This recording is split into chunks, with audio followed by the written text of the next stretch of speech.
میرے رسول پاک صلی اللہ تعالیٰ علیہ وسلم ارشاد فرماتے ہیں،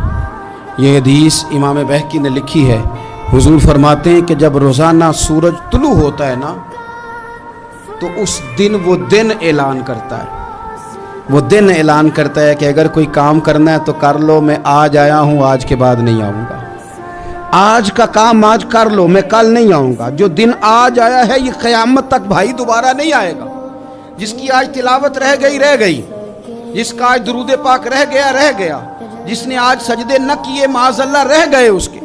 جس نے جو خیر کرنی تھی آج کے دن نہ کر سکا تو رہ گئی۔ حضرت عمر بن عبدالعزیز رحمۃ اللہ علیہ سے کسی نے کہا حضور یہ کام رہنے دے، کل کر لیجئے گا، تو فرمانے لگے جو کل کرنا ہے وہ پھر کب کروں گا؟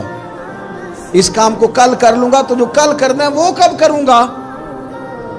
امام شافعی رحمۃ اللہ علیہ فرمایا کرتے تھے کہ میں نے نا صوفیاء سے ایک بات سیکھی ہے جس نے مجھے زندگی میں بڑا نفع دیا ہے۔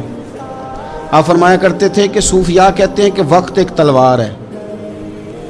یہاں تو تم اسے اپنے بس میں کر لو،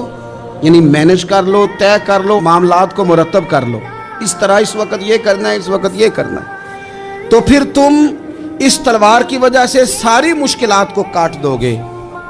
اور اگر تم نے اس تلوار کو نہ تھاما تو یہ وقت ایک ایسی تلوار ہے پھر یہ تمہیں کاٹ دے گا۔ اور فرمایا کرتے تھے یہ اتنی تیزی سے پگھلتا ہے وقت، کالے بال سفید ہو جاتے ہیں، سیدھی کمر ٹیڑھی ہو جاتی ہے، تندرست وجود بیمار ہو جاتا ہے، اتنی تیزی سے پھر یہ وقت گزرتا ہے کہ برف اگر دھوپ میں رکھ دی جائے تو وہ اتنی تیزی سے نہیں پگھلتی جتنی تیزی سے ہماری زندگی کے دن پگھل رہے ہیں۔ ہم سمجھتے ہیں دن بڑھ رہے ہیں، حالانکہ دن بڑھ نہیں رہے، دن کم ہو رہے ہیں، ہم موت کے قریب